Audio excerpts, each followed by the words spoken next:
Olá, tudo bem? Bem-vindo a mais um vídeo. Muitas pessoas me pediram para fazer uma análise técnica da série do Freud que estreou recentemente no Netflix. E a verdade é que falar tecnicamente sobre série não é comigo, não sou um especialista em séries, mas sou um especialista em hipnose. E disso eu vou falar, porque tem muita hipnose nessa série do Freud. Bom, lembrando que o Netflix, ele lançou essa série e ele trouxe alguns fatos verídicos, mas também trouxe personagens fictícios. Claro, envolveu todo um suspense, um drama na história para, enfim, ficar num formato padrão de Netflix. Mas tem muitas coisas que são reais ali, outras nem tanto. E eu vou falar sobre hipnose porque desde o primeiro episódio mostra muitas cenas envolvendo hipnose, inclusive do Freud tentando hipnotizar. Eu falo tentando mesmo porque nos primeiros episódios ele passa algumas vergonhas, ele tenta hipnotizar e não consegue, ridicularizado por seus professores, e isso realmente de fato aconteceu, né? O Freud, quando voltou de Salpêtrière em Paris, ao ter alguns aprendizados com o grande médico Jean-Martin Charcot, ele quando retornou a Viena em seus primeiros aprofundamentos com a hipnose no hospital, ele tentou apresentar esse método para seus colegas de profissão, para seus professores, e foi muito ridicularizado, pois as pessoas achavam aquilo muito fora da curva, muito diferente, muito oposto ao que eles ensinavam naquela época, na neurologia, na psiquiatria daquela época. E, bom, a verdade é que o Freud, ele não foi um bom hipnotizador. E muitas pessoas falam que o Freud abandonou a hipnose, então a hipnose não é boa. Gente, é igual você tentar aprender um instrumento. Imagina, você vai tocar a bateria. Aí você tenta umas vezes, não funciona, e aí você fala, a bateria não presta. Não, na verdade você que não soube tocar a bateria.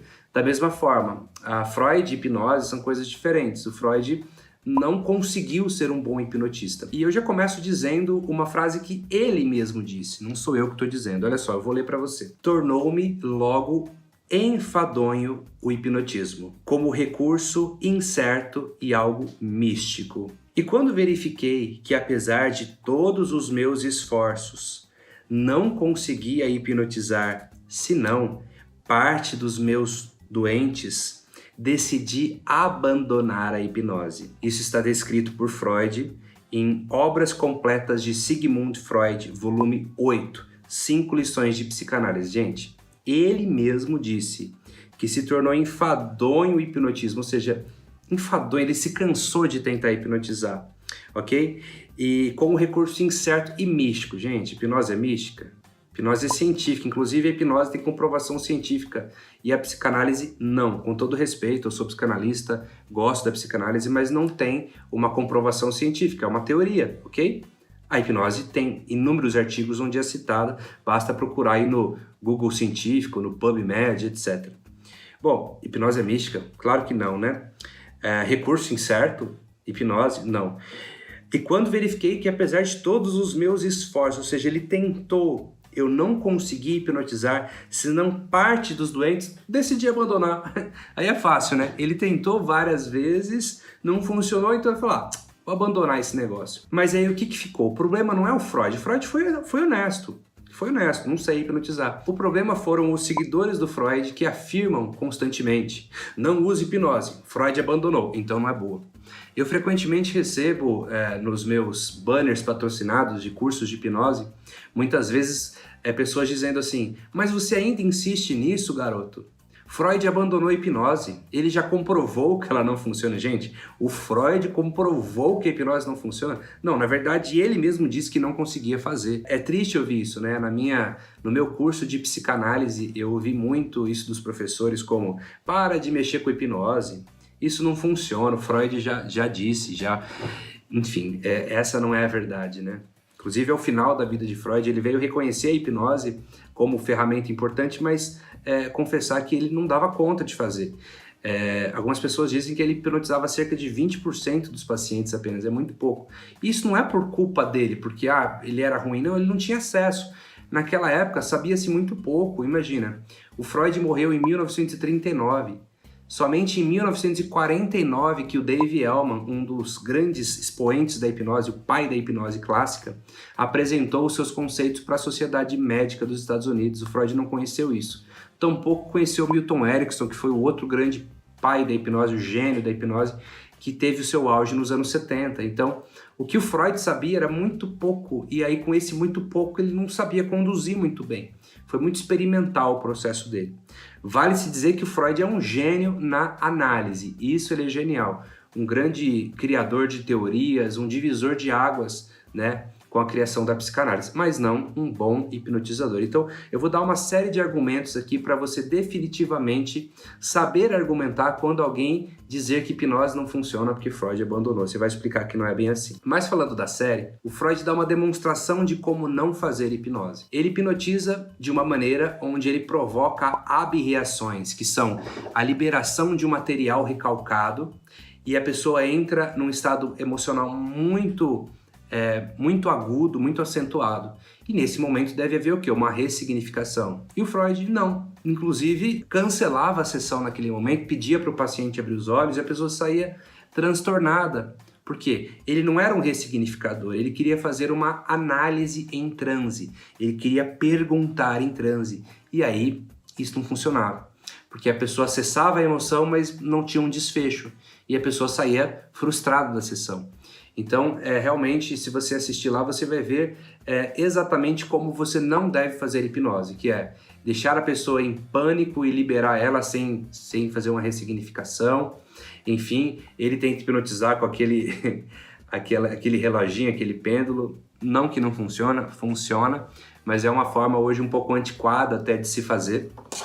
Mas eu quero apresentar aqui uns argumentos. Bom, o Freud relatou abandonar a hipnose por alguns motivos, né? O primeiro, por implantar memórias falsas. Ele dizia que a hipnose podia implantar memórias falsas. É verdade? Mas porque ele fazia de um jeito errado. Ele hipnotizava a pessoa e fazia hipnoanálise. Fazia perguntas em cima de perguntas e perguntas. E você sabe que num contexto onde você muitas vezes pergunta, a pergunta pode ser até muito afirmativa e te induzir a encontrar memórias ou criar memórias que não são tão verdadeiras. Eu digo que as perguntas devem ser feitas na anamnese, fora do estado de transe. No transe, a gente vem já para fazer a intervenção. No máximo para perguntar o que está acontecendo onde a pessoa está e acabou. Não é para fazer entrevista em transe, fora de transe. A gente tem ferramentas hoje como na neurolinguística, o metamodelo, onde você não há necessidade de hipnotizar a pessoa para fazer perguntas, e sim entrar na hipnose para reprogramar a mente diretamente. Então, esse argumento, para mim, é falho total. Hipnose gera memórias falsas. Gera se você não souber conduzir de maneira adequada. O segundo argumento, como eu disse, foi ele relatar não ter conseguido hipnotizar senão parte dos seus doentes, conforme o texto que ele mesmo disse e eu acabei de citar. O terceiro argumento dele foi que hipnose reduz as defesas da mente. Claro que hipnose reduz as defesas da mente, mas isso não é um problema. Claro, reduz a faculdade crítica. A hipnose, você não fica inconsciente, mas ela reduz a sua faculdade crítica para você poder criar sugestões assertivas ao subconsciente. E, na verdade, isso é real. Nisso ele tinha razão. Mas ele coloca isso como um problema, como a hipnose reduz as defesas da pessoa. Dá a impressão que a pessoa fica vulnerável, o que não é verdade. Ela tem um nível de consciência, ela consegue racionalizar sobre as suas sugestões. Outro argumento que o Freud teve, como quarto argumento, eu coloco aqui, que a hipnose só controla sintomas. Bom, no caso dele, ele só controlava sintomas mesmo. Você não vê hora alguma o Freud ressignificando a causa de um evento por regressão à causa. Você até verifica ele encontrando memórias nas pessoas, nos pacientes, mas nunca tratando, nunca ressignificando, e sim apenas analisando, dando um diagnóstico sobre aquilo. E não, se tem uma ferramenta que vai na causa, é a hipnose, né? A gente não só vai até a causa, como descobre a causa. Você às vezes é adulto e tem um problema emocional, tem um padrão, um comportamento negativo que você não sabe de onde vem, a hipnose pode achar em cheio de onde veio a causa e você fica inclusive pasmo, como caramba, não podia imaginar que por conta disso eu ajo assim. Uma vez que a gente descobre a causa, a gente trata aquela causa. Na verdade, é o que a hipnose faz e me parece que Freud não sabia disso na época. Quinto argumento porque Freud abandonou a hipnose. O Freud queria comprovar a técnica associação livre de ideias, que justamente foi a sua primeira técnica mais conhecida que ele citou quando criou a psicanálise, sendo que nessa técnica o paciente ficava sentado, olhando, por exemplo, para o teto ou para a parede, sentado no divã, devaneando coisas que vinham aleatoriamente do seu inconsciente, de olhos abertos, mas que para mim isso é uma hipnose também. A pessoa devaneando em estado de flow sobre o inconsciente. Mas ele chamou de associação livre. E ele queria comprovar essa técnica. Então, se ele queria comprovar essa técnica, foi uma ótima charada que ele teve nesse momento para se colocar numa boa posição frente aos seus amigos, porque ele sofreu muita pressão dos seus professores, dos seus colegas de trabalho, inclusive do seu parceiro Breuer, de que, olha, tá ficando feio, né? Não força a hipnose, as pessoas não estão gostando, a sociedade médica não está gostando. Então, talvez até por essa pressão, ele decidiu criar uma nova técnica e valorizar essa nova técnica. E para valorizar essa nova técnica, ele desvaloriza a hipnose. Sexto argumento, que na minha opinião, fez com que Freud abandonasse a hipnose e ela não funcionasse.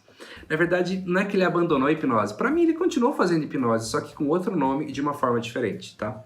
Então, sexto argumento de o porquê não funcionava para ele. O Freud só sabia sugestões diretas, ele não sabia metáforas, ele não sabia contar uma história, ele não sabia sugestões indiretas, ele não conhecia hipnose ericksoniana. Não existia a programação neurolinguística decodificada quando veio nos anos 70. Não existia nada disso. Então ele simplesmente dava sugestões como: você fica muito bem agora, você se lembra disso, você faz isso. Essas sugestões, a gente sabe que elas são fugazes, elas não duram muito. A sugestão direta, para ela funcionar, ela tem que ter uma autoridade muito grande e um rapport muito bem estabelecido. Por exemplo, você vai numa palestra do Tony Robbins, e aí ele escolhe você, tem todo o contexto, vem a música certa, a emoção certa, você respeita muito ele e ele te dá uma sugestão direta. Você, a partir de agora, age assim, assim, assim na sua vida. Você nunca mais vai esquecer daquilo, porque ele é uma pessoa de muita autoridade. Caso contrário, essas sugestões tendem a ser fogo de palha. Elas somem. Tem que haver um engajamento emocional, tem que haver uma sugestão mais periférica, tem que haver uma metáfora, tem que haver, enfim, uma elaboração técnica mais clara, ok? E um último argumento, que é o sétimo, na minha opinião, é que o Freud simplesmente era uma pessoa muito crítica e fumava muito charuto, e talvez isso pode ter quebrado o rapport com o seu paciente. Ele tinha dificuldade de criar uma conexão instantânea. Você sabe que a hipnose depende dessa permissão, desse jogo de cintura, e ele tinha uma postura mais sisuda, era mais fechado, né? E talvez isso quebrou o rapport. Hoje, por exemplo, se você atender alguém fumando, provavelmente você vai quebrar o rapport com a pessoa, não é o momento certo.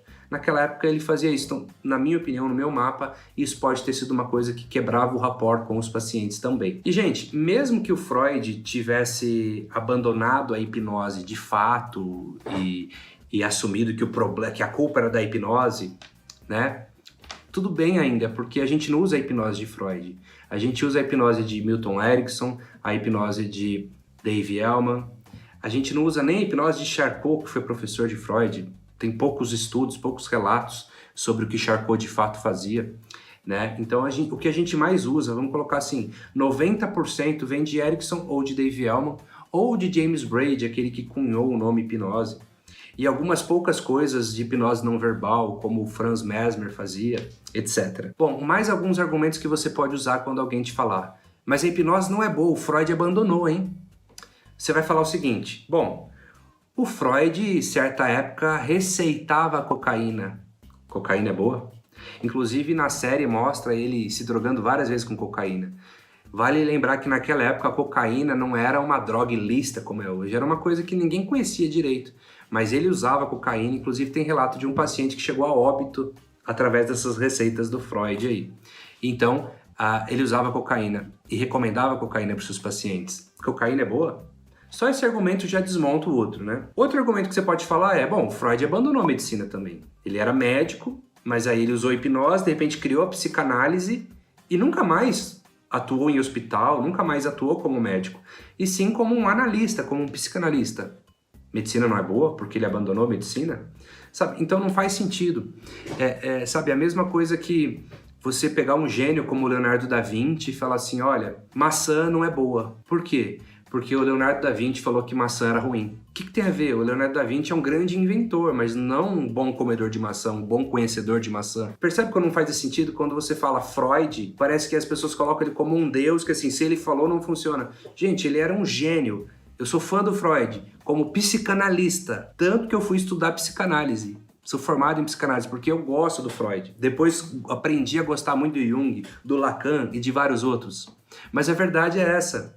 A verdade tem que ser dita e você como hipnoterapeuta tem que ser um disseminador da verdade e parar de aceitar esses jargões que são ditos de ano em ano nas faculdades de psicologia e de psicanálise, sendo que o próprio conselho de psicologia reconhece a hipnose, o próprio conselho de medicina reconhece a hipnose. Não dá mais para essas pessoas dizerem que hipnose não é boa porque Freud abandonou. Faz sentido? Agora, quanto à série, é uma série bacana que você pode assistir com a sua família, tem um grau de suspense, tem um pouco de história sobre a criação da psicanálise, sobre os primeiros estudos do Freud, mas é uma aula de como não fazer hipnose. Marque seus amigos aqui para que todos saibam a verdadeira história sobre Freud e hipnose, não a história que foi contada nas universidades e nos cursos livres de psicanálise. Ok? Espero que você tenha gostado desse vídeo, marque seus amigos, compartilhe com eles e eu te vejo no próximo vídeo. Um forte abraço.